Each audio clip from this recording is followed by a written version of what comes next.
जोहार जय निवासी मैं संकेत और आप देख रहे हैं एमएन टीवी। मराठा आरक्षण को लेकर महाराष्ट्र में फिर एक बार जोरदार चर्चा हो रही है।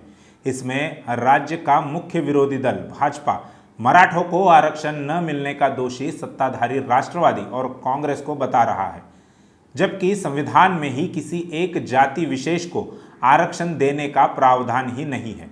यह बात तत्कालीन मुख्यमंत्री देवेंद्र फडणवीस भी भली भांति जानते थे, लेकिन फडणवीस यह भी अच्छी तरह जानते थे कि इस तरह आरक्षण को सुप्रीम कोर्ट से मान्यता नहीं मिल सकती, लेकिन फिर भी उनकी सरकार ने मराठों के गुस्से को शांत करने के लिए आरक्षण दे दिया। मराठा और उनके समकक्ष जातियों को आरक्षण कैसे मिल सकता है?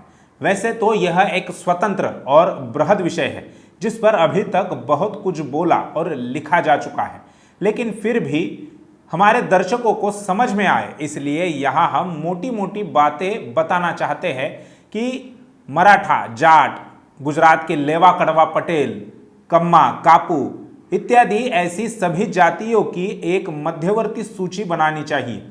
उनकी जनसंख्या को गिना जाना चाहिए और उसके बाद उन्हें आरक्षण मिल सकता है। लेकिन इससे नुकसान यह है कि ऐसा करने से एक राज्य में किसी एक जाति का ही नाम सामने आता है और इससे उस राज्य में जातीय मानसिकता बढ़ सकती है, उसको बढ़ावा मिल सकता है। इसलिए इसका सही उपाय यही है कि वर्तमान आरक्षण में वर्गीकरण किया जाए और संख्या के अनुपात में आरक्षण को लागू किया जाए। इसके लिए राष्ट्रीय स्तर पर एक कमीशन बनाया जाना चाहिए जो वर्गीकरण करेगा, ताकि जातियों में विवाद उत्पन्न ना हो।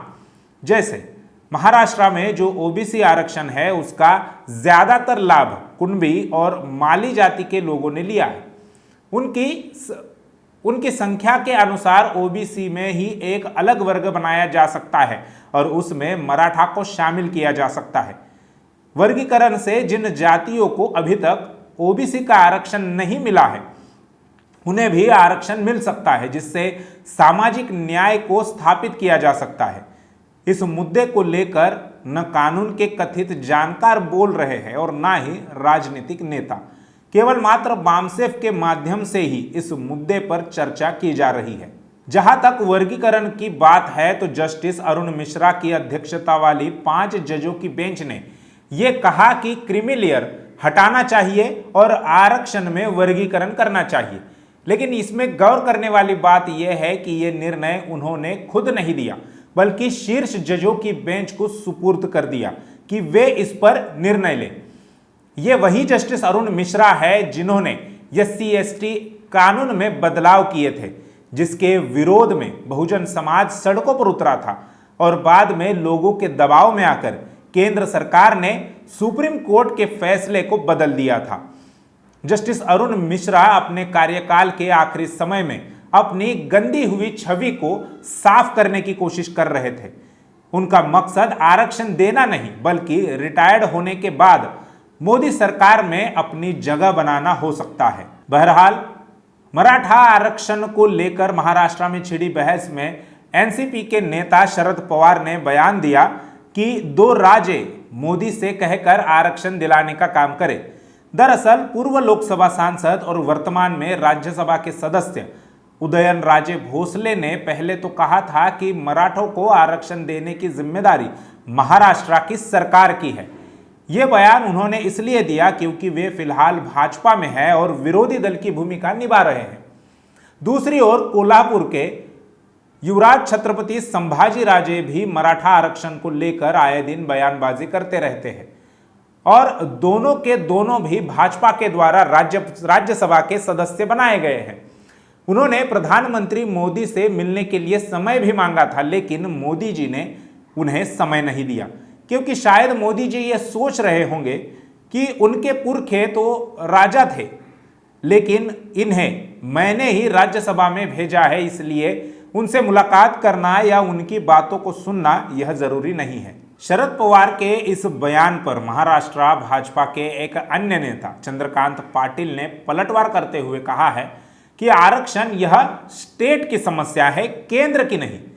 उनके कहने का अर्थ यह था कि आरक्षण राज्य सरकार का मसला है।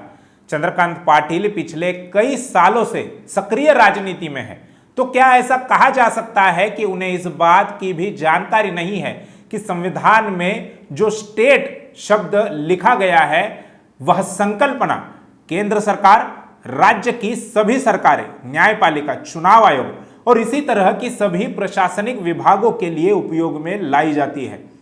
पॉलिटिकल साइंस में स्टेट का अर्थ महाराष्ट्र राज्य, गुजरात राज्य या बिहार राज्य ऐसे नहीं होता है। इसलिए शरद पवार ने कहा कि केंद्र में भाजपा की सरकार है, मोदी जी प्रधानमंत्री है और इन दोनों राज्य को यानी उदयन राजे और छत्रपति युवराज संभाजी राजे, इनको मोदी ने ही राज्यसभा का सदस्य बनाया है। अगर वे मराठा आरक्षण देना चाहते हैं तो केंद्र सरकार ही ये कर सकती है, जैसे उन्होंने 10% आर्थिक रूप से पिछड़े ब्राह्मणों और तत्सम ऊंची जातियों के लिए आरक्षण दिया है। इसके लिए केंद्र सरकार ने संसद में केवल बिल पारित करना है और देश में उसे लागू कर देना है। अब चंद्रकांत पाटिल जो कि महाराष्ट्र के वरिष्ठ नेता है, उन्हें इस बात की जानकारी नहीं होगी ऐसे तो नहीं कहा जा सकता, बल्कि यह जरूर कहा जा सकता है कि वे जानबूझकर लोगों में संभ्रम फैलाने का काम कर रहे हैं। मोदी जी चाहे तो अगले 72 घंटे में मराठा और अन्य जातियों को आरक्षण दे सकते हैं, लेकिन यह सवाल यह है कि क्या मोदी या समस्त संघ परिवार मराठों को आरक्षण देना चाहते हैं या नहीं।